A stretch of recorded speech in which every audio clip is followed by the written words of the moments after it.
नमस्कार मेरे प्यारे दोस्तों, मैं वैभव एक बार फिर से आप सभी का स्वागत करता हूं आपके अपने ऑनलाइन प्लेटफॉर्म पर। आप सभी मेरे भाई बहनों का बहुत बहुत स्वागत है। जल्दी से सारे लोग आ जाइए। फिर आज के सेशन के हम लोग शुरुआत करेंगे और एनसीईआरटी की क्लास 6 की ज्योग्राफी की बुक को हम लोग कवर करने वाले हैं एक नए चैप्टर के साथ। तो जितने मेरे भाई बहन जुड़ते चल रहे हैं, आप लोगों से निवेदन करूंगा सेशन को लाइक कर दिएगा, शेयर कर दिएगा, चैनल पर पहली बार होंगे तो सब्सक्राइब कर लीजिएगा। पूरी तरीके से एनसीईआरटी बुक पर हम लोग काम कर रहे हैं। एनसीईआरटी बुक को लेकर के चल रहे हैं। एनसीईआरटी बुक से हम लोग पढ़ रहे हैं क्योंकि आपको पता है जितने भी क्वेश्चंस बनने वाले हैं वो आपके एनसीईआरटी बुक से बनने वाले हैं। तो एनसीईआरटी बुक्स को आधार बना करके हम लोग इस क्लास को करने वाले हैं और बहुत इंपॉर्टेंट होने वाली है और यहाँ से बहुत सारे प्रश्न आपके एग्जाम में बनते हैं। तो लास्ट तक बने रहिएगा और चलिए शुरू करते हैं आज की क्लास को। और जितनी चीज़ों को हाईलाइट करूँगा उनको आप विशेष रूप से याद रखेंगे, ठीक है। चलिए, तो पृथ्वी के आंतरिक भागों के बारे में हम लोग बात करेंगे।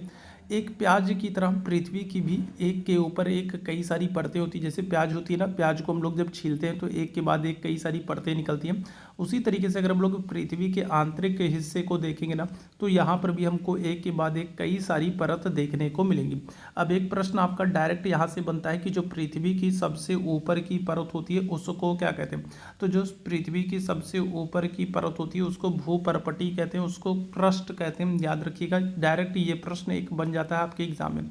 तो जितनी चीज़ों को हाईलाइट करता हूँ उनको आप विशेष रूप से याद रखेंगे, वो आपके लिए विशेष रूप से महत्वपूर्ण है। पृथ्वी की जो सबसे ऊपरी परत होती है ये क्या होती है, तो ये याद रखिएगा, इसको क्रस्ट कहा जाता है, भूपर्पटी कहा जाता है। और ये जो परत होती है ना, ये सबसे पतली परत होती है, ठीक है। क्या होती है, ये सबसे पतली परत होती है, याद रखेंगे, ठीक है। क्या होती है, ये सबसे जो पृथ्वी की सबसे ऊपरी परत होती है जिसको हम लोग क्रस्ट कहते हैं, जिसको हम लोग भूपर्पटी कहते हैं, ये सबसे पतली परत होती है। और ये अगर बात करें तो यह महाद्वीपीय संहति में 35 किलोमीटर एवं समुद्री क्षेत्र में अगर हम लोग बात करेंगे तो 5 किलोमीटर तक होती है, ठीक है। जो ये पृथ्वी की सबसे ऊपरी परत होती है तो इसको हम लोग क्रस्ट कहते हैं, भूपर्पटी कहते हैं। और महाद्वीपीय क्षेत्र में अगर हम लोग देखेंगे तो इसकी जो मोटाई होती है वो 35 किलोमीटर तक होती है। जबकि महासागरीय क्षेत्र में अगर हम लोग देखेंगे तो इसकी मोटाई सिर्फ और सिर्फ 5 किलोमीटर तक होती है, ठीक है। तो मेन आपको ये याद रखना है कि जो पृथ्वी की सबसे ऊपरी परत है उसको हम लोग क्या कहते हैं, क्रस्ट कहते हैं, भूपर्पटी कहते हैं, ठीक है, ध्यान रखिएगा। चलिए आगे बात करेंगे। महाद्वीपीय संहति में अगर हम लोग बात करेंगे, जो कॉन्टिनेंटल जो क्षेत्र है, जो महाद्वीपीय क्षेत्र है, वहाँ पर अगर हम लोग बात करें, जो महाद्वीपीय क्षेत्र है वहाँ पर अगर हम लोग बात करेंगे तो जो पृथ्वी की सबसे ऊपरी परत है जिसको हम लोग क्रस्ट कह रहे हैं, जिसको हम लोग भूपर्पटी कह रहे हैं, ये सिलिका और एल्यूमिनियम तत्वों से मिलकर के बनती है, ठीक है। क्या होती है, ये बहुत इंपॉर्टेंट है आप लोगों के लिए, यहाँ से प्रश्न बनता है, ठीक है। क्या होता है, तो जो पृथ्वी की सबसे ऊपरी परत है, जो क्रस्ट है, जिसको हम लोग भूपर्पटी कह रहे हैं, ये मुख्य रूप से क्या हो रही है, सिलिका और एल्यूमिनियम से मिलकर के बन रही है। इसीलिए इसे क्या करते हैं, इसीलिए इसे सियाल कहते हैं, ठीक है। क्या करते हैं, तो पृथ्वी की, अब यहाँ पर ध्यान दीजिएगा, जो पृथ्वी की सबसे ऊपरी परत है, क्रस्ट है, जिसको भूपर्पटी कहते हैं, ये सिलिका और एल्यूमिनियम से मिलकर के बन रही है, इसीलिए इसे सियाल भी कहते हैं, याद रखिएगा। तो आपसे ये भी पूछा जा सकता है कि पृथ्वी की सबसे ऊपरी परत कौन सी होती है, और अगर आपको क्रस्ट या भूपर्पटी नहीं दिया है, आपको सियाल दिया है, तो आप सियाल भी आंसर करोगे। क्यों, तत्वों की प्रधानता के आधार पर, सिलिका और एल्यूमिनियम तत्वों की प्रधानता होने के कारण इसको क्या करते हैं, तो इसको सियाल नाम दिया गया, तो याद रखेंगे। या फिर आपसे डायरेक्ट ऐसे भी प्रश्न बन सकता है कि जो पृथ्वी की सबसे ऊपरी परत होती है, जो क्रस्ट होती है, जो भूपर्पटी होती है, उसमें किन तत्वों की प्रधानता होती है, ठीक है।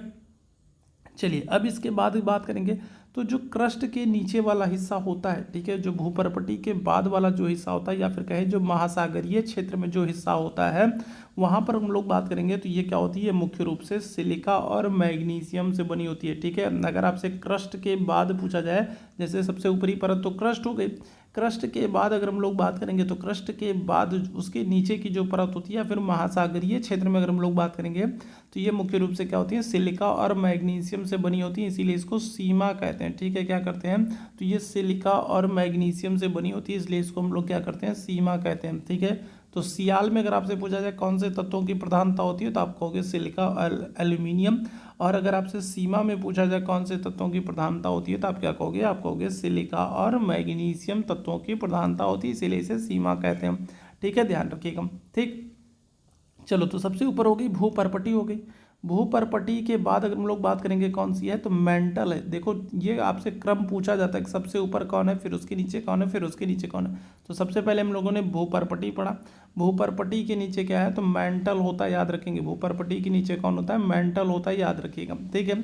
और इसकी अगर हम लोग बात करेंगे तो ये जो मेंटल होता है ना, ये 2900 किलोमीटर की गहराई तक होता है, ठीक है। कितने, तो 2900 किलोमीटर की गहराई तक आपको मेंटल देखने को मिलेगा, ठीक है। और सबसे जो आंतरिक परत होता है, जो सबसे महत्वपूर्ण है, जहाँ से कई बार आपसे प्रश्न पूछा गया है, वो ये है कि सबसे आंतरिक परत कौन सी होती है, तो सबसे आंतरिक परत आपको होगी क्रोड होती है, ठीक है। क्या होती है, तो सबसे आंतरिक जो परत होती है क्रोड होती है, ये कई बार आपसे पूछा गया, ठीक है। और जो ये सबसे आंतरिक परत होती है ना, इसके संदर्भ में एक और बात कई बार आपसे पूछा गया, वो क्या है, तो वो ये है कि ये मुख्यतः निकेल और लोहे से बनी होती है, ठीक है। जो सबसे आंतरिक परत होती है, जिसको हम लोग क्रोड कहते हैं, ये क्या होती है, ये निकेल और, ठीक है, निकेल और फेरस या फिर कहेंगे लोहे से बनी होती है, ठीक है। क्या होती है, सबसे जो आंतरिक परत होती है उसको क्रोड कहते हैं, और ये क्या होती है, निकेल और फेरस से बनी होती है। और इसीलिए इसको क्या करते हैं, इसीलिए इसको नीफे कहते हैं। निकेल और फेरस से मिल करके इसको क्या कहते हैं, इसको नीफे कहते हैं, ठीक है। तो तीन चीज़ें आपको समझ में आ गई, जो है तीन चीज़ें आपको समझ में आ गई। एक क्या है, एक है सियाल जिसमें सिलिका और एल्यूमिनियम की प्रधानता है, दूसरा है सीमा जिसमें सिलिका और मैग्नीशियम की प्रधानता, और तीसरा नीफे जिसमें निकेल और फेरस की प्रधानता। सबसे आंतरिक परत जो होती है वो क्रोड कहलाती है, सबसे आंतरिक परत क्रोड कहलाती है, जिसमें निकेल और फेरस की प्रधानता होती है, इसीलिए इसको नीफे कहते हैं, ठीक है, याद रखिएगा, ठीक। साथ ही साथ एक बात और आप याद रखेंगे, जो कि यहाँ पर आपसे सीटेट में पूछ लेता है, पेडागोजी के रूप में पूछ लेता है, आपसे कथन के रूप में पूछ लेता है, जो केंद्रीय क्रोड होता है, ठीक है, जो सबसे आंतरिक हिस्सा होता है, जो सबसे आंतरिक हिस्सा होता है, जिसको हम लोग क्रोड कह रहे हैं, इसका तापमान एवं दाब अगर हम लोग बात करेंगे तो सबसे उच्च होता है, काफ़ी उच्च होता है, याद रखिएगा। जो सबसे आंतरिक हिस्सा है उसका तापमान और दाब अगर हम लोग बात करेंगे तो काफ़ी उच्च होता है, ठीक है। तो यहाँ पर इतनी चीज़ें हम लोगों ने बात की। पृथ्वी की जो सबसे ऊपरी परत है उसको भूपर्पटी कहते हैं, क्रस्ट कहते हैं, और 35 किलोमीटर तक इसकी मोटाई होती है। और सबसे ऊपरी परत जो होती है क्रस्ट जो है, तो ये सिलिका और एल्यूमिनियम से बन करके मिलकर बनती है, इसलिए इसे सियाल कहते हैं। इसके बाद अगर हम लोग बात करेंगे जो परत होती है, तो वो सिलिका और मैग्नीशियम से मिलकर के बनी होती है, जिसको हम लोग सीमा कहते हैं, मेंटल कहते हैं, ठीक है। और सबसे आंतरिक जो परत होती है वो कौन सी होती है, तो वो निकेल और फेरस से मिलकर के बनी होती है, जिसे हम लोग नीफे कहते हैं, ठीक है। और जो सबसे आंतरिक हिस्सा होता है, जो क्रोड होता है, जो केंद्रीय क्रोड होता है, उसका अगर हम लोग तापमान की बात करें एवं दाब की बात करें तो काफ़ी उच्च होता है। तो इतनी चीज़ों को यहाँ पर आपको ध्यान रखना है, ठीक। अब हम लोग बात करेंगे सैलों की।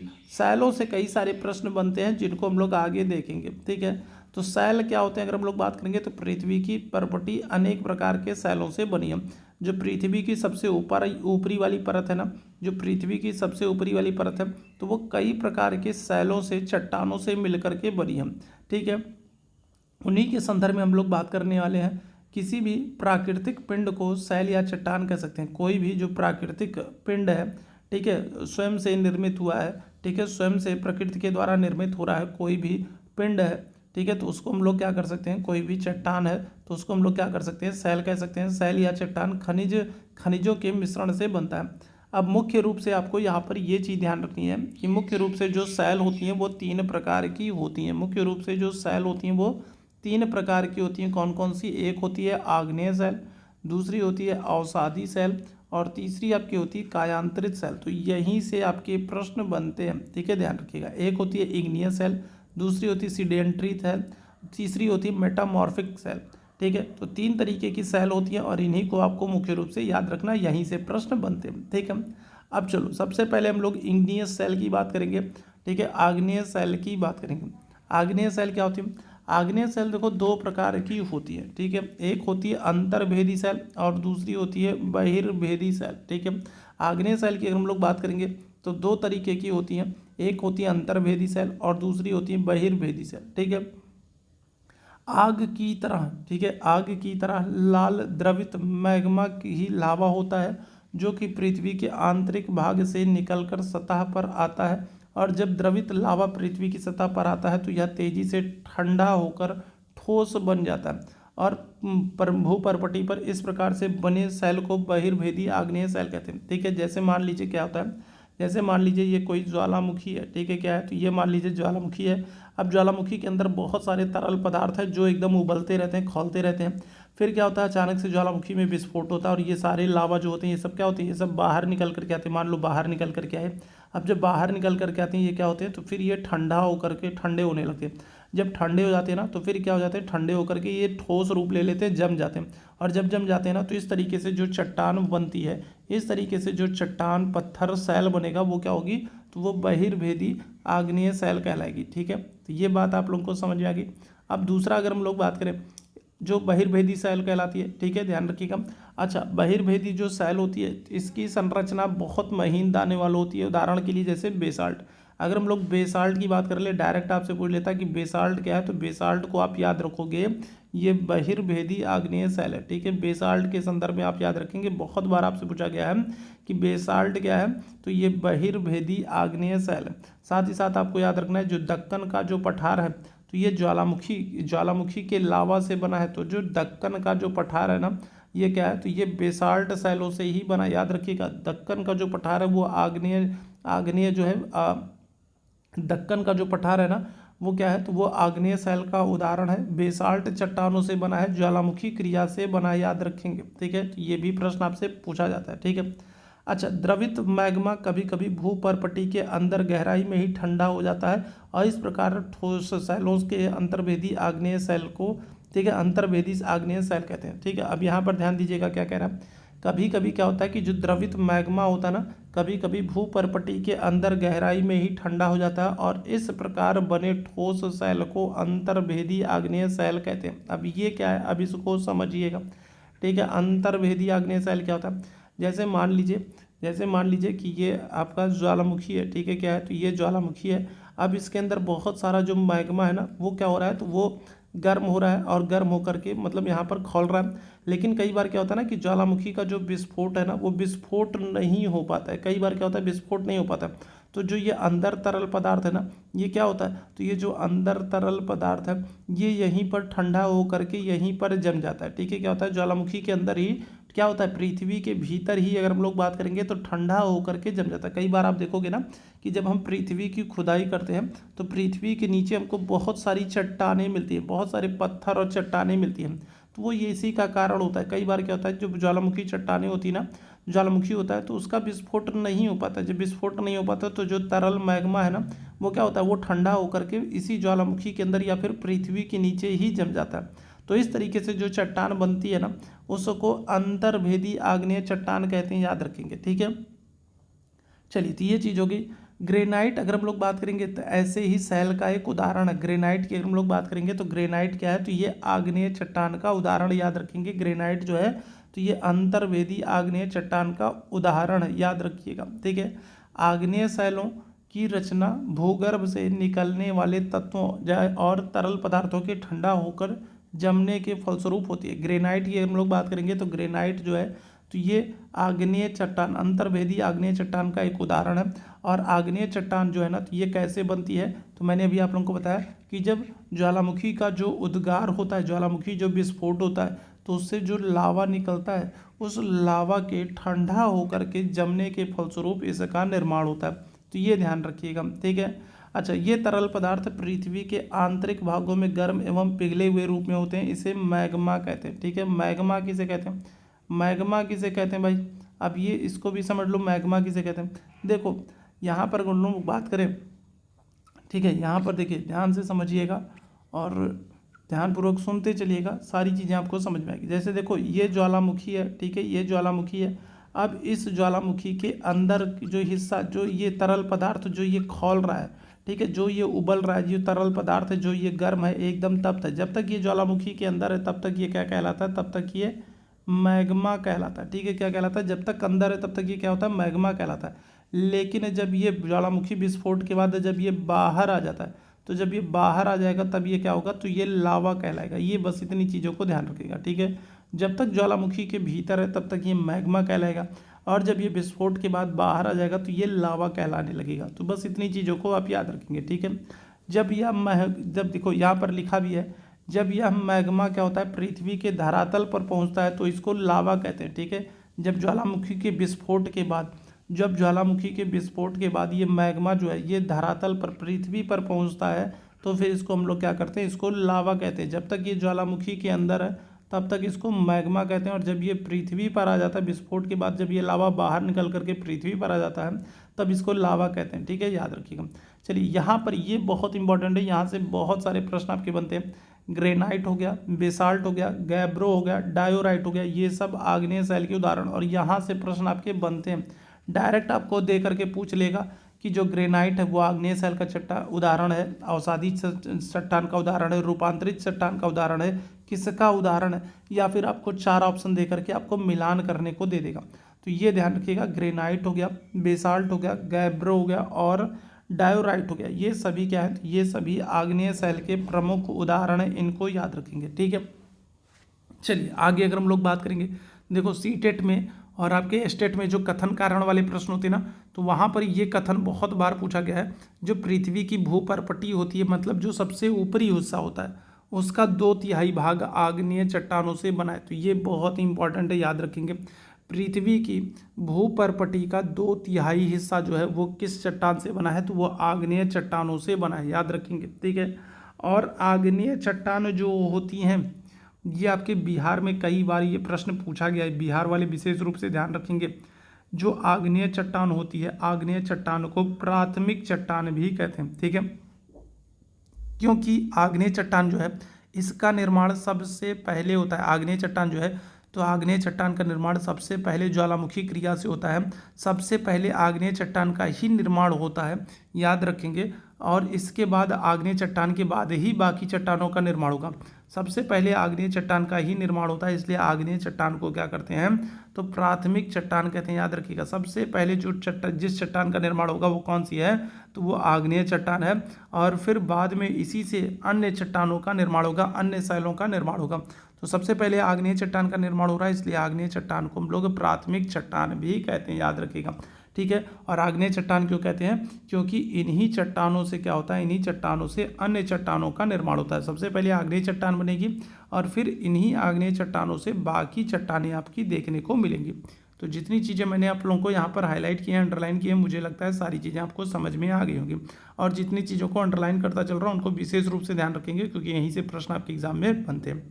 ठीक है, चलिए दूसरी चट्टान की बात करेंगे। दूसरी जो चट्टान है वो है परतदार चट्टान, या फिर इसको कहेंगे, क्या कहेंगे, इसको कहेंगे अवसादी चट्टान। ठीक है, क्या कहेंगे, सेडिमेंट्री रॉक्स कहेंगे, परतदार शैल कहेंगे, या फिर अवसादी शैल कहेंगे, याद रखिएगा। तो आपसे परतदार शैल पूछे या फिर आपसे अवसादी शैल पूछ ले, आपको घबराना नहीं है, दोनों एक ही होती हैं। ठीक है, क्या कर ले, आपसे परतदार शैल पूछ ले या फिर आपसे क्या कर ले, अवसादी शैल पूछ ले, तो ध्यान रखिएगा दोनों एक ही होती हैं। अब इनके बारे में बात करते हैं कि ये क्या होती हैं। तो आग्नेय शैल, जब आग्नेय शैल का निर्माण हो जाता है तो आग्नेय शैल क्या होती है, आग्नेय शैल जो है वो छोटे छोटे टुकड़ों में टूटने लगती है। ठीक है, छोटे छोटे टुकड़ों में टूट कर एक स्थान से दूसरे स्थान पर स्थानांतरित होकर जमने लगती है, और इससे क्या होता है, इससे अवसादी शैल का निर्माण होता है। मान लीजिए कोई आग्नेय चट्टान है, जैसे मान लो यहाँ पर क्या है, मान लो ये आग्नेय चट्टान है। फिर कुछ समय बाद क्या होता है, बहुत सारे भौतिक रासायनिक परिवर्तन होते हैं, हवा चलती है, तो दुनिया भर की चीज़ें होती है, तो इससे क्या होता है, ये जो चट्टान है ना, ये टूट करके छोटे छोटे टुकड़ों में बंटने लगती है। ठीक है, क्या होती है, तो छोटे छोटे टुकड़ों में बंटने लगती है, और ये छोटे छोटे टुकड़े आगे चल करके क्या होते हैं, एक जगह पर जमा होने लगते हैं, एक जगह पर जमा होने लगते हैं, और ये क्या करेंगे, तो ये एक चट्टान का रूप ले लेंगे। तो इस तरीके से जो चट्टान बनती है उसको क्या कहते हैं, उसको परतदार चट्टान या अवसादी चट्टान कहते हैं। ठीक है, तो सबसे मेन चीज़ ये है कि जो ये अवसादी चट्टान है या परतदार चट्टान है, इसका निर्माण किससे होता है, तो इसका निर्माण आग्नेय चट्टान से ही होता है। ठीक है, याद रखिएगा।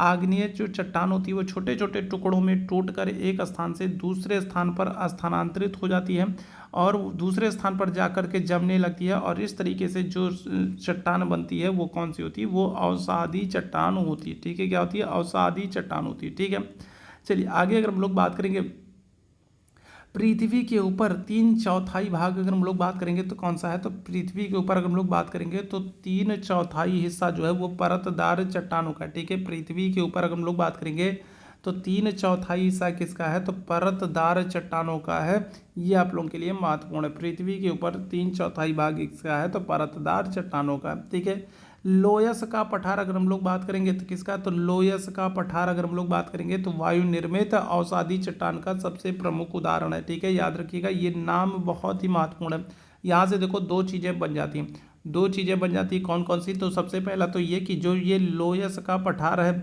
जो ये लोयस का पठार ये किसके द्वारा निर्मित होता है, तो आप कहोगे वायु के द्वारा। ठीक है, कई बार आपसे प्रश्न पूछ लेता है कि वायु के द्वारा निर्मित है, नदी के द्वारा निर्मित है, महासागरीय धाराओं के द्वारा निर्मित है, इस तरीके के प्रश्न बनते हैं।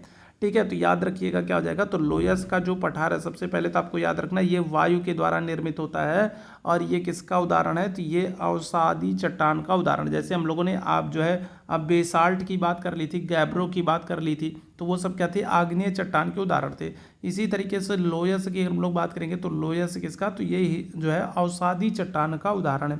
ठीक है, हिमालय पर्वत जो भारत का पहरेदार कहलाता है, इसमें भी अवसादी चट्टानें पाई जाती हैं। ठीक है, ध्यान रखिएगा, हिमालय जो कि एक वलित पर्वत है, हिमालय जो कि एक नवीन पर्वत है, यहाँ पर भी अगर हम लोग बात करेंगे तो यहाँ पर भी आपको अवसादी चट्टानें देखने को मिलेगी। ठीक है, हिमालय में भी क्या होगी, तो हिमालय में भी आपको अवसादी चट्टानें देखने को मिलेंगी। याद रखिएगा, हिमालय पर्वत में भी आपको अवसादी चट्टानें देखने को मिलेंगी। ठीक है, बालू का पत्थर, स्लेट, चूने का पत्थर, कोयला, खड़िया, मिट्टी आदि सब अवसादी चट्टानों के उदाहरण है, बहुत ही महत्वपूर्ण है।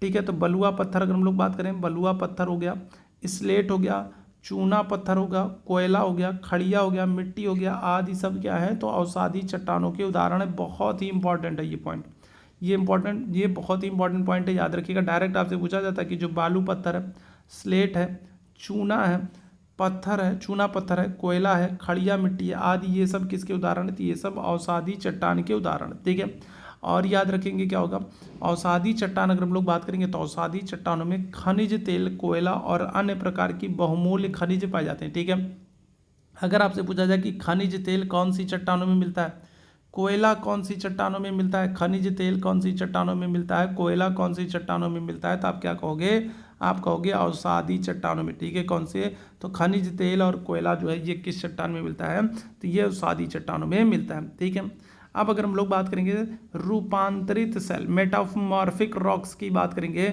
रूपांतरित चट्टानें क्या होते हैं। देखो यहाँ से जो ये चट्टान वाला चैप्टर है ना, ये बहुत इंपॉर्टेंट है, इसको आप लोग 2-3 बार जरूर पढ़ दिएगा, क्योंकि यहाँ से आपके एग्जाम में प्रश्न बनते हैं और बहुत सारे एग्जाम है। ठीक है, जहाँ पर यहाँ से प्रश्न आपके बनेंगे, आपके टेट के एग्जाम में, सीटेट के एग्जाम में, एस्टेट के एग्जाम में, आप बिहार का पेपर देने आओगे तो वहाँ पर भी आपसे बनेंगे, आप यूपी का एस्टेट का पेपर देने आओगे तो वहाँ पर भी यहाँ से प्रश्न बनेंगे। इसके अलावा अन्य एक दिवसीय परीक्षाओं में भी प्रश्न बनते हैं, क्योंकि हम लोग एनसीईआरटी को बेस बना करके आगे चल रहे हैं, और आपको पता है सारी परीक्षाओं में एनसीईआरटी से ही प्रश्न बनता है, और एनसीईआरटी को ही बेस बना करके हम लोग चल रहे हैं। ठीक है, चलिए आगे हम लोग बात करेंगे रूपांतरित चट्टान, मेटामॉर्फिक रॉक्स क्या होती हैं। तो ये चट्टानें जो होती हैं अन्य चट्टानों के रूप परिवर्तन के फलस्वरूप निर्मित होती हैं। ठीक है, अब मान लीजिए आग्नेय से क्या हो गया, आग्नेय चट्टान से अवसादी चट्टान बनी। ठीक है, अब अवसादी चट्टान में भी तो कुछ समय बाद कुछ न कुछ बदलाव होगा, कुछ न कुछ रूप परिवर्तन होगा, समय के साथ हर चीज़ में कुछ न कुछ बदलाव होता है। तो आग्नेय चट्टान समय बीता तो आग्नेय चट्टान जो है, आग्नेय चट्टान का रूप परिवर्तित हुआ तो उसको हमने अवसादी कह दिया। अब अवसादी चट्टान का भी तो कुछ रूप परिवर्तन होगा आने के कुछ समय बाद, तो क्या होगा, तो जब अवसादी चट्टानों का जो रूप परिवर्तन होता है उससे जो चट्टान बनती है वो कौन सी होती है, वो रूपांतरित चट्टान कहलाती है। ठीक है, ध्यान रखिएगा, ये चट्टानें जो है वो अन्य चट्टानों के रूप परिवर्तन के फलस्वरूप बनती है।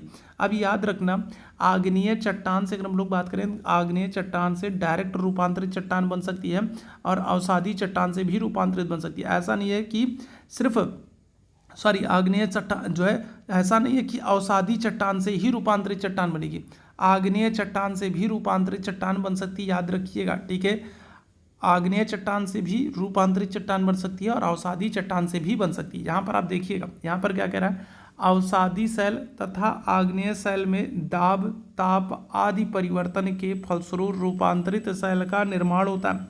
ठीक है, क्या होता है, आग्नेय सेल तथा अवसादी सेल में दबाव और ताप आदि के परिवर्तन के फलस्वरूप रूपांतरित सेल का निर्माण होता है। जैसे मान लीजिए, जैसे यहाँ पर मानिए कोई ये चट्टान है। ठीक है, मान लो ये कोई चट्टान है। ठीक है, ये कोई मान लो ये कोई चट्टान है। ठीक है, अब क्या होता है, अब गर्मियों के दिन में अगर हम लोग बात करेंगे तो चट्टानें क्या होती हैं, गर्मियों के दिन में चट्टानें फैलती हैं, ठीक है, क्या होती हैं, गर्मियों के दिन में चट्टानें फैलती हैं, ठीक है।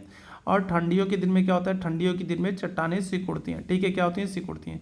गर्मियों के दिन में चट्टानें फैलती हैं और ठंडियों के दिन में चट्टानें सिकुड़ती हैं।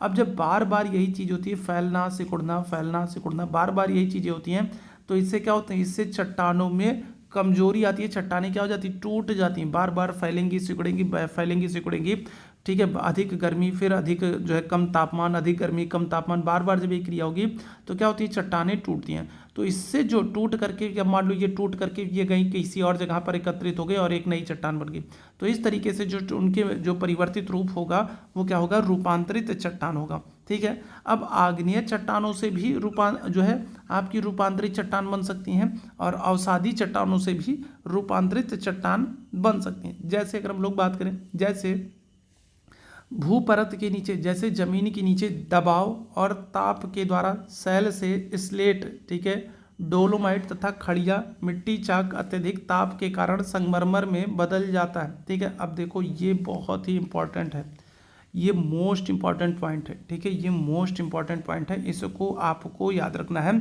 यहाँ आपसे परिवर्तित रूप पूछा जाता है। तो जैसे भूपरत के नीचे दाब हुआ ताप के द्वारा सैल जो है वो स्लेट में, सैल से क्या हो रहा है, सैल से स्लेट बन जा रहा है, ठीक है, क्या हो रहा है, सैल जो है वो किस में बदल जा रहा है, स्लेट में बदल जा रहा है। ये प्रश्न आपसे बनता है कि परिवर्तित रूप क्या होता है, ठीक है। डोलोमाइट तथा खड़िया जो चाक मिट्टी होती है अत्यधिक ताप के कारण क्या हो जाती है, संगमरमर में बदल जाती है। मोस्ट इंपॉर्टेंट पॉइंट है, याद रखेंगे। सैल से क्या होता है, सैल से स्लेट बन जाता है और डोलोमाइट और खड़िया मिट्टी चाक जो है ये अत्यधिक ताप के कारण क्या हो जाता है, तो ये संगमरमर में बदल जाता है, याद रखेंगे, ठीक है। कोयले का हीरे में बदलना, ठीक है, तो ये भी क्या हो जाएगा, तो ये भी रूपांतरित चट्टान। अगर हम लोग बात करेंगे रूपांतरित चट्टान में, मैंने आप लोगों को क्या बताया कि जो अत्यधिक जो ताप है, दाब है, उसके कारण क्या होता है, परिवर्तन आता है। और कोयले में भी आप यही देखोगे, अत्यधिक ताप और दाब के कारण जो कोयला होता है वो क्या हो जाता है, वो हीरे में बदल जाता है, याद रखेंगे। संगमरमर चूने के पत्थर का रूपांतरित सैल है, ये मोस्ट इंपॉर्टेंट है, ये सारे पॉइंट आपके मोस्ट इंपॉर्टेंट हैं, याद रखेंगे, ठीक है। तो संगमरमर किसका, तो संगमरमर अगर हम लोग बात करेंगे तो चूने के पत्थर का, खड़िया का रूपांतरित रूप है। सैल अगर हम लोग बात करेंगे क्या आ जाएगा, तो सैल से स्लेट बनता है, सैल से क्या होता है, स्लेट बनता है। और हीरा जो होता है, तो हीरा क्या होता है, तो वो कोयले का परिवर्तित रूप है। संगमरमर अगर हम लोग बात करेंगे तो चूने के पत्थर का, खड़िया मिट्टी का, चाक का परिवर्तित रूप है। तो यहाँ से आपसे प्रश्न बनता है, तो इनको एक बार आप लोग जरूर अच्छे से एक बार और रिवाइज कर लीजिएगा, ठीक है। अब हम लोगों ने बात कर ली सैल की, अब हम लोग बात करेंगे अपर्दन की, ठीक है। तो देखो जो सैलें बनती है ना, तो सैलों में जो टूट फूट होती है, ठीक है, सैलों में जो टूट फूट होती है, जो उनमें घिसाव होता है, उसी को हम लोग क्या कहते हैं, उसी को अपर्दन कहते हैं।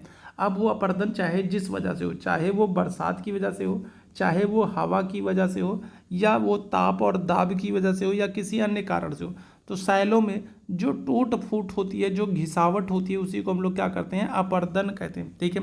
पृथ्वी की सतह के टूट कर घिस जाने की क्रिया को हम लोग अपर्दन कहते हैं, ठीक है। पृथ्वी की जो सतह है, जो चट्टानों से मिलकर के बनी है, उन चट्टानों के घिसने या फिर टूटने फूटने की क्रिया को हम लोग क्या करते हैं, अपर्दन कहते हैं, ठीक है। अपर्दन की जो क्रिया है, अपर्दन की क्रिया के द्वारा सतह क्या हो जाती है, नीची हो जाती है। जब उनमें टूट फूट होगा, घिसावट होगा, तो स्वाभाविक सी बात है कि जो सतह होगी वो क्या होगी, वो नीचे हो जाएगी। तथा निक्षेपण की प्रक्रिया के द्वारा इनका फिर से निर्माण होता है। निक्षेपण क्या होता है, अब मान लीजिए हवा चल रही है, बरसात हो रही है, इनके माध्यम से क्या होता है, जो चट्टानें टूट फूट रही हैं, तो वो क्या करती हैं, हवा हो गई, जल हो गया, ये क्या करेंगी, उन टूटी फूटी चट्टानों को किसी अन्य स्थान पर ले जाकर के एकत्रित करेगी। और जब किसी अन्य स्थान पर ले जाकर के एकत्रित करेगी, तो फिर वहाँ पर धीरे धीरे उनका जमा होगा और फिर से वो क्या होंगी, फिर से वो चट्टानें बनना शुरू होंगी। तो ये चीज़ क्या होती है, निक्षेपण कहलाती है। एक स्थान से दूसरे स्थान पर हम लोग बात करेंगे, तो जो ले आकर के जमाने की जो प्रक्रिया है वो क्या होती है, वो निक्षेपण होती है। तो अपर्दन और निक्षेपण, ठीक है, ध्यान रखिएगा। ये दो प्रक्रियाएं, बहुत बहते हुए जल, ये जो अपर्दन होता है, या फिर कहें जो निक्षेपण होता है, जो ये अपर्दन होता है, या फिर कहें जो ये निक्षेपण होता है, तो ये दोनों ही क्रियाएं क्या होती हैं, ये बहते हुए जल से हो सकती हैं, वायु से हो सकती हैं, बर्फ के द्वारा हो सकती हैं, ठीक है, ताप दाब के कारण हो सकती है। कई सारी क्रियाएं हैं जिनके कारण अपक्षय और अपर्दन होता है, ठीक है, कई सारी चीज़ें हैं जिनकी वजह से अपक्षय और अपर्दन होता है, ठीक है। वायु, जल आदि अपरदित पदार्थों को एक स्थान से दूसरे स्थान पर ले आते हैं और फलस्वरूप एक स्थान पर निक्षेपित करते हैं। अपरदन एवं निक्षेपण के ये प्रक्रम पृथ्वी के धरातल पर विभिन्न स्थलाकृतियों को जन्म देते हैं। ठीक है, तो अगर हम लोग बात करेंगे अपक्षय अपरदन, मान लो ये कोई चट्टान है, अब अपक्षय अपरदन इसमें हुआ और इसके छोटे छोटे जो कण हैं वो टूट करके कहीं अन्य स्थान पर जा करके एकत्रित हो गए।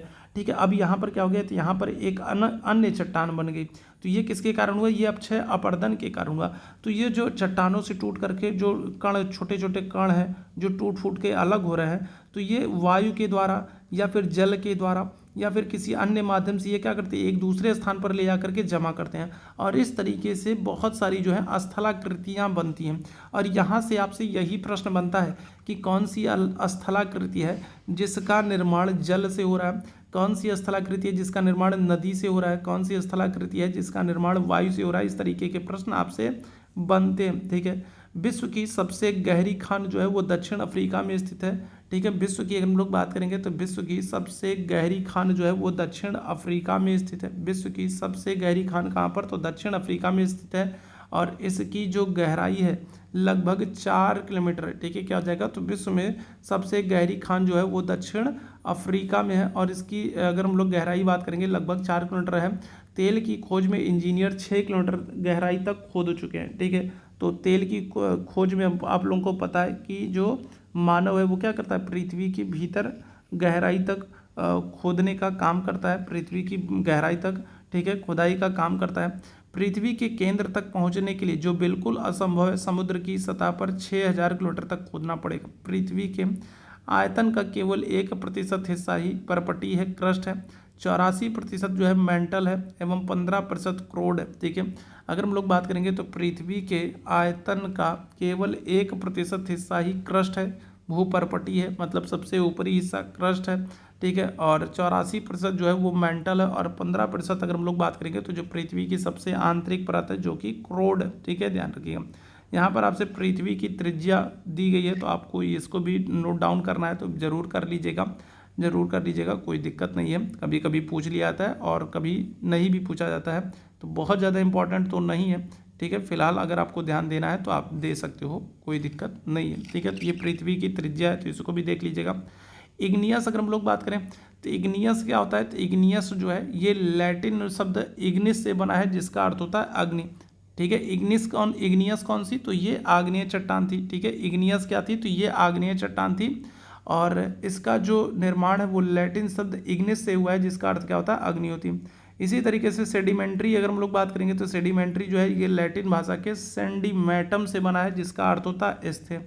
ठीक है, सेडिमेंट्री कौन सी, तो आपकी अवसादी चट्टान थी। ठीक है, और तीसरी कौन सी थी, तो मेटामॉर्फिक थी जो कि रूपांतरित है। तो मेटामॉर्फिक अगर हम लोग बात करेंगे तो ये ग्रीक भाषा के मेटामॉर्फोस से बनी है जिसका अर्थ होता है रूप परिवर्तन। ठीक है, तो ये 3 चीज़ें हैं, आग्नेय चट्टान, अवसादी चट्टान और आपकी रूपांतरित चट्टान। तो ये 3 चीज़ों को आप ध्यान रखना। ठीक है, जीवाश्म क्या होता है, सैलों की परतों में दबे मृत पौधों एवं जंतुओं के अवशेष को क्या करते हैं, जीवाश्म कहते हैं। ठीक है, क्या कहते हैं, तो अगर हम लोग बात करेंगे तो सैलों की परतों में दबे मृत पौधों एवं जंतुओं के, ठीक है, अंश को, अवशेषों को हम लोग क्या कहते हैं, जीवाश्म कहते हैं। जैसे मान लो, जैसे क्या होगा, जैसे मान लो कि ये मान लो कोई एक चट्टान है। ठीक है, अब ये मान लो आग्नेय चट्टान। ठीक है, और यहाँ पर कोई आकर के यहाँ पर कोई पशु पक्षी आकर के यहाँ पर क्या हो गया, यहाँ पर ये मर गया। अब क्या हुआ, यहाँ चट्टानों में टूट फूट हुआ, हवा आई, आंधी आई, धूल, पानी, बरसात की वजह से क्या हो गया, तो यहाँ पर आकर के छोटे छोटे कण आकर के इस पर जमा होने लगे और धीरे धीरे क्या हो गया, ये जो चिड़िया जो मरी थी, जो पक्षी मरा था, इसके ऊपर क्या हो गया, इसके ऊपर धूल, मिट्टी, कंकड़, पत्थर आकर के जमने लगे और यहाँ पर क्या हो गया, यहाँ पर एक नई चट्टान बन गई। ठीक है, बाद में कभी अगर हम लोग इस चट्टान को तोड़ेंगे, कभी ये चट्टान तोड़ी जाएगी या कभी चट्टान टूटेगी तो आपको इस चट्टान के नीचे क्या होगा, इस चिड़िया के जीवाश्म मिलेंगे। ठीक है, तो इस पशु पक्षी या पेड़ पौधों के जो अंश मिलते हैं उसको हम लोग क्या करते हैं, जीवाश्म कहते हैं। यह ध्यान रखिएगा। ठीक है, चलिए अब यहाँ पर इम्पॉर्टेंट जो यहाँ पर आपसे प्रश्न बनते हैं, धरातल के रूप, हिमालय, आल्प्स, रॉकीज, एंडीज आदि क्या है, तो आदि वलित पर्वत है, मोड़दार पर्वत के उदाहरण। ये प्रश्न कई बार पूछा गया, अभी प्रीवियस ईयर में आपसे बिहार में भी ये प्रश्न पूछा गया था कि हिमालय किस प्रकार का पर्वत है। तो हिमालय हो गया, आल्प्स हो गया, रॉकीज हो गया, एंडीज हो गया, ये सभी क्या है, तो ये सभी वलित पर्वत के उदाहरण याद रखेंगे। हिमालय है, आल्प्स है, रॉकीज है, एंडीज है, ये सभी क्या है, तो मोड़दार या फिर वलित पर्वत के उदाहरण है। अब वलित पर्वत क्या होता है, तो आपने मेरी पिछली क्लास नहीं देखी तो उसको देख लीजिए, वहाँ पर मैंने आप लोगों को बताया कि वलित पर्वत क्या होते हैं। ठीक है, आगे अगर हम लोग बात करेंगे तो भारत में विंध्याचल और सतपुड़ा पर्वत जो हैं ये ब्लॉक पर्वत के तथा नर्मदा और तापी नदियां जो हैं ये भ्रंश घाटी के उदाहरण। तो पिछली क्लास में हम लोग इन सब चीज़ों के बारे में बात कर चुके हैं कि वलित पर्वत क्या होता है, फोल्डेड माउंटेन्स क्या होते हैं, या फिर आपके ब्लॉक पर्वत क्या होते हैं। ठीक है, ब्लॉक पर्वत क्या होते हैं, इन सब चीज़ों के बारे में हम लोगों ने बात कर ली है। ठीक है, तो भारत में विंध्याचल और सतपुड़ा जो पहाड़ियाँ हैं ये ब्लॉक पर्वत भ्रंशोत पर्वत के उदाहरण हैं, तथा नर्मदा और तापी नदियाँ जो हैं ये क्या हो रही हैं, भ्रंश घाटी से होकर के बहने वाली नदियाँ हैं, भ्रंश घाटी के उदाहरण। तो ये आपके लिए मोस्ट इंपॉर्टेंट यहाँ से प्रश्न बन चुके हैं। ठीक है, आगे बढ़ेंगे। वी आकार की घाटी बहुत ही इंपॉर्टेंट है। तो वी आकार की घाटी जो है नदी के पर्वतीय क्षेत्र में अपनी तली को काटकर उसे गहरा करती है, याद रखिएगा। तो सबसे पहला जो प्रश्न आपका एक बन जाता है यहाँ से, बहुत ही बेसिक सा और बहुत ही इंपॉर्टेंट सा प्रश्न बन जाता है, और वो ये बनता है कि जो वी आकार की घाटी है इसका निर्माण कौन करता है। तो आप क्या कहोगे, आप कहोगे नदी करती है। ठीक है, एक प्रश्न आपसे डायरेक्ट यहाँ से बनता है कि जो वी आकार की घाटी है, इसका निर्माण कौन करता है। तो आप क्या कहोगे, तो आप कहोगे नदी के द्वारा वी आकार की घाटी का निर्माण होता है, याद रखेंगे। ठीक है, और इसे अंग्रेजी के अक्षर वी की आकार की घाटी का निर्माण होता है। ठीक है, तो नदियाँ जो है वो क्या करती हैं, तो वो अपनी तली को काट करके गहरा कर देती हैं और अंग्रेजी के वी के आकार की घाटी का निर्माण करती हैं। ठीक है, क्या करती है, जैसे अंग्रेजी का वी अक्षर होता है ना, उसी तरीके से क्या करती हैं, तो नदियाँ अपने घाटी का निर्माण करती हैं, याद रखेंगे। ठीक है, तो ये एक प्रश्न बनता है। साथ ही साथ आप याद रखेंगे कि हिमालय पर्वत में जो सिंधु नदी जो है, तो और सतलज नदी है, ब्रह्मपुत्र नदी है, तो इनके भी क्या होते हैं, इनके भी अपने गार्ज होते हैं, इनके भी आपके बहुत सारे जो अवसाद होते हैं, अवसाद ला करके जमा करती हैं, जिनको गार्ज कहते हैं, याद रखेंगे। ठीक है, चलिए, तो एक बात तो आप ये ध्यान रखेंगे। चलिए, यहाँ तक बात क्लियर है। आगे अगर हम लोग बात करें तो ध्यान रखिएगा, वी आकार की जो घाटी है इसका निर्माण किसके, नदियों के द्वारा होता है। जलप्रपात, जब नदी का जल ऊंचाई से खड़े ढाल के सहारे अधिक वेग से नीचे गिरता है तो इसे जलप्रपात कहते हैं। अब ये प्रश्न ये बनता है, अगर आपसे पूछा जाए जलप्रपात का निर्माण कैसे होता है, तो क्या कहोगे, तो आप कहोगे नदी कहोगे। जलप्रपात का निर्माण भी कैसे होगा, नदी होगा। ठीक है, ध्यान रखिएगा। अगर हम लोग बात करेंगे तो अमेरिका के वेनेजुएला का एंजल है, अगर हम लोग बात करेंगे तो ये प्रश्न आपसे पूछा जा चुका है। अभी बिहार का जो पेपर हुआ था, ठीक है, बिहार का एस्टेट का जो पेपर हुआ था और वहाँ पर जो टीजीटी का पेपर हुआ था, वहाँ पर ये प्रश्न पूछा गया था। साथ ही साथ ये बीएड के पेपर में भी ये प्रश्न पूछा जा चुका है कि विश्व का सबसे ऊंचा जलप्रपात कौन सा है। तो आप क्या कहोगे, तो आप कहोगे विश्व का सबसे ऊंचा जलप्रपात जो है वो एंजल जलप्रपात है, जो कि कहाँ पर है, वेनेजुएला में है। तो ये प्रश्न आपसे पूछा जा चुका है। ठीक है, याद रखेंगे, विश्व का सबसे ऊंचा जलप्रपात कौन सा है, आप कहोगे एंजल जलप्रपात है, जो कि कहाँ पर, जो कि आपको वेनेजुएला में देखने को मिल जाएगा, याद रखेंगे। भारत में भी कुछ जलप्रपात हैं, जैसे शरावती नदी पर क्या है, तो जैसे शरावती नदी पर जोग जलप्रपात है। ठीक है, कौन सा, जोग है। कावेरी नदी पर शिव समुद्रम जलप्रपात है। नर्मदा नदी पर कपिल धारा और धुआंधार जलप्रपात है। तो ये कुछ जलप्रपात आपको भारत में भी देखने को मिल जाएंगे और यहाँ से भी प्रश्न बन जाते हैं। शरावती नदी पर अगर हम लोग बात करेंगे तो कौन सा, तो जोग या गरसोपा जलप्रपात है, जो भारत का सबसे ऊंचा जलप्रपात है। कावेरी नदी पर अगर हम लोग बात करें तो शिव समुद्रम जलप्रपात है, और नर्मदा नदी पर अगर हम लोग बात करेंगे तो कपिल धारा और धुआंधार जलप्रपात है। तो ये भारत के कुछ महत्वपूर्ण जलप्रपात है जिनको आपको याद रखना है। ठीक है, नदी के सागर में गिरने से पहले विसर्प टेढ़े मेढ़े रास्ते के कारण उसके बहने की गति अत्यधिक धीमी हो जाती है। अब यहाँ पर ध्यान रखिएगा, अगर आपसे पूछा जाए कि विसर्प का निर्माण कौन करता है, तो भी आप क्या कहोगे, आप कहोगे नदी। विसर्प का निर्माण कौन करता है, नदी करता है। देखो, नदी जब होती है ना, जो अपने मैदानी इलाके में पहुँचती है ना, तो आप देखोगे खूब इस तरीके से टेढ़े मेढ़े होकर के खूब बहती है। तो ये जो टेढ़ी मेढ़ी आकृति बना रही है ना, जो सांप की तरीके जो ये आकृति बना रही है ना, इसको क्या कहते हैं, इसको विसर्प कहते हैं। तो ये आकृति कौन बनाता है, तो ये विसर्प नामक आकृति भी कौन बनाता है, नदी बनाता है। ये भी आपसे पूछा जाता है। ठीक है, ध्यान रखिएगा। ठीक, और नदियाँ क्या होती है, जब मैदानी इलाकों में पहुंचती हैं तो अपने साथ बहुत सारा बालू, कंकड़, पत्थर, अवसाद बहा कर लेकर के चलती हैं, जिसकी वजह से मैदानी इलाके में पहुंचने पर उनकी गति धीमी हो जाती है।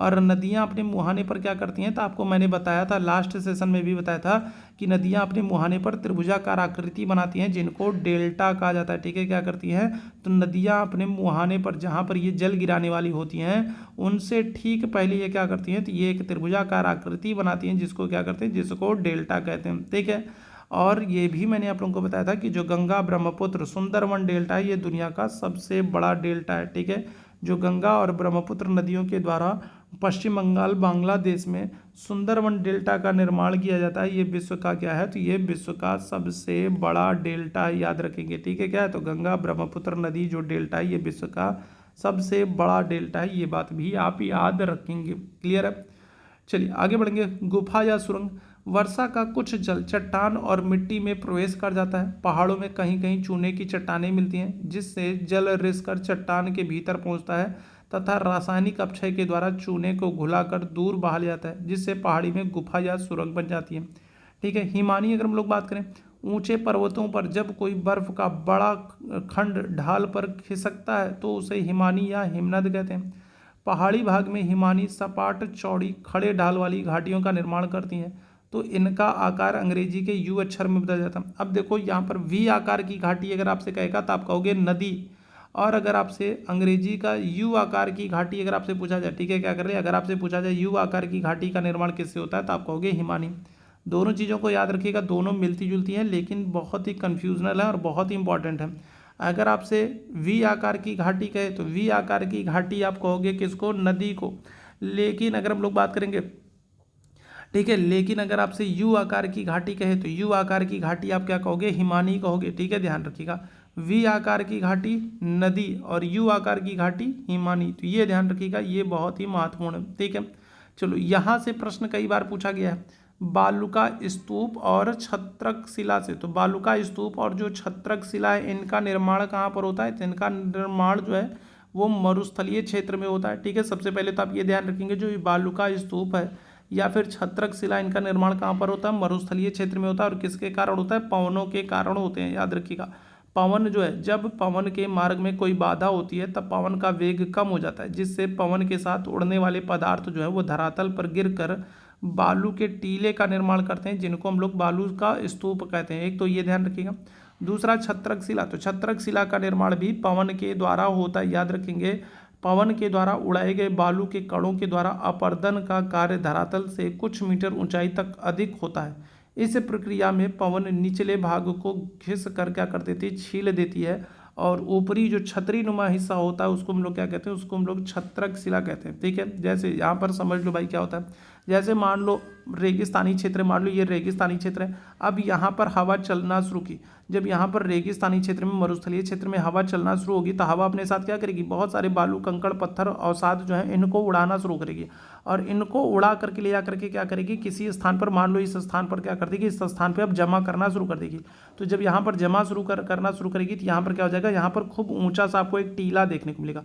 तो इस तरीके से मरुस्थलीय क्षेत्र में जो ऊंचे ऊंचे टीले देखने को मिलते हैं ये क्या होते हैं, ये बालू का स्तूप कहलाते हैं। ठीक है, क्या करते हैं, तो ये ऊंचे ऊंचे जो टीले होते हैं ये बालू का स्तूप कहलाते हैं। एक तो ये स्थिति होगी। दूसरी चीज़ क्या होती है, मान लो यहाँ पर क्या होता है, यहाँ पर मान लो ये खूब ऊंचा सा कोई, ठीक है, टीला बना है। ठीक है, क्या है, यहाँ पर खूब ऊंचा सा कोई ये टीला बना है। अब यहाँ पर हम लोग बात करेंगे तो जब हवाएं चलती हैं तो हवाएं क्या करती हैं, तो हवाएं जो है ये नीचे वाले हिस्से को क्या कर देती हैं, नीचे वाले हिस्से को, इस नीचे वाले बालू को काटना शुरू कर देती हैं। ठीक है, तो जब इस नीचे वाले हिस्से को काटना शुरू कर देंगी तो फिर क्या होता है, तो फिर आप यहाँ पर देखोगे कुछ इस तरीके की आकृति बन जाती है। ठीक है, क्या होता है, इस तरीके की आकृति बन जाता है। ठीक है, इस तरीके की, नीचे वाले हिस्से को क्या कर दिया, हवाओं ने काट दिया, नीचे वाले हिस्से को काट दिया तो नीचे वाला हिस्सा क्या हो गया, पतला हो गया, और ऊपर वाला जो हिस्सा ये चौड़ा बना रह गया। तो इस तरीके की जो संरचना होती है ना, ये क्या होती है, तो ये कहलाती है छत्रक शिला कहलाती है। तो इन दोनों का निर्माण मरुस्थलीय क्षेत्र में होता है और पवनों के द्वारा होता है, याद रखेंगे। ठीक है, आगे अगर हम लोग बात करेंगे अर्थक्वेक की।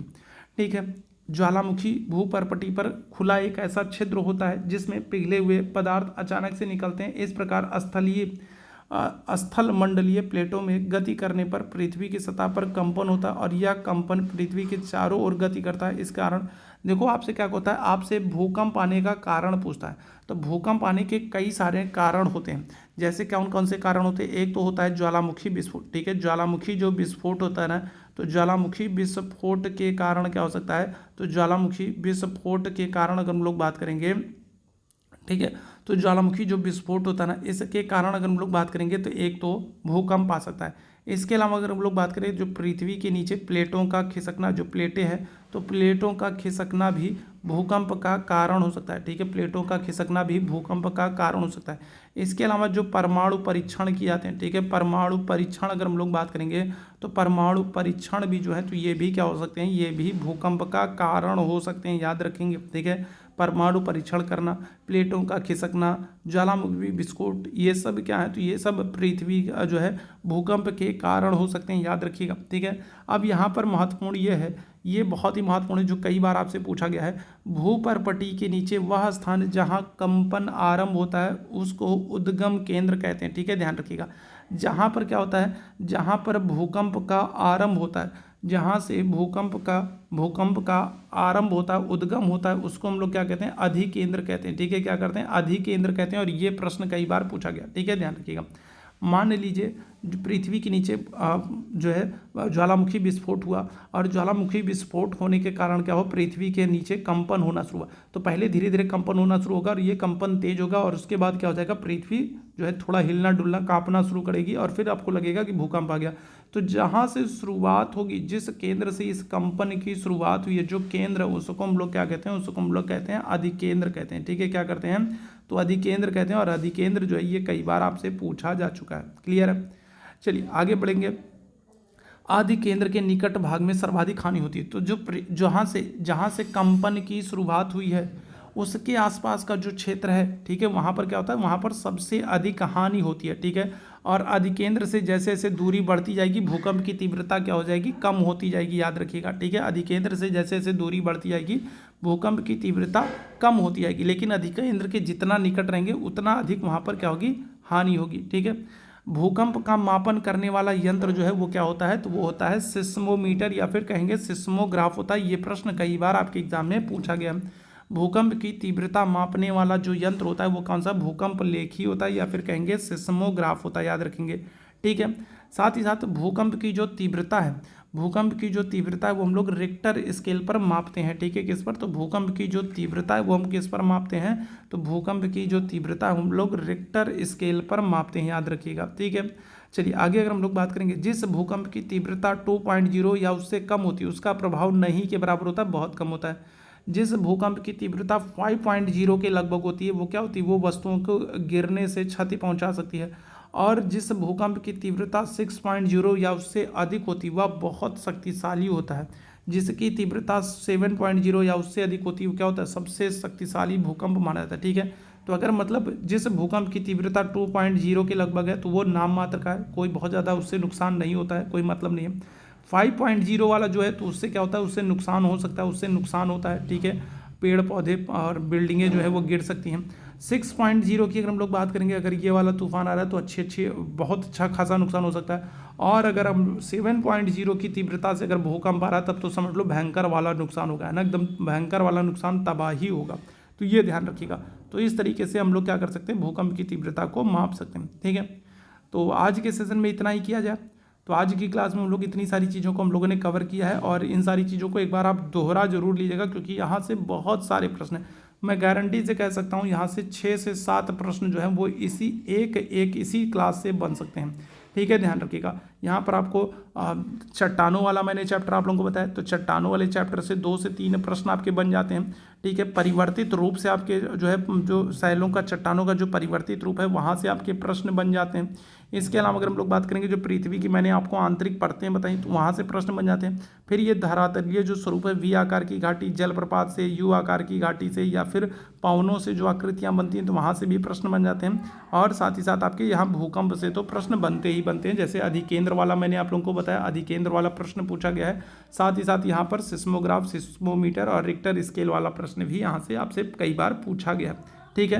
तो चलिए अभी के आज के सेशन में हम लोग इतना ही करेंगे, और सेशन पसंद आया हो तो सेशन को लाइक कीजिएगा, शेयर कीजिएगा, चैनल पर पहली बार होंगे तो सब्सक्राइब कर लीजिएगा।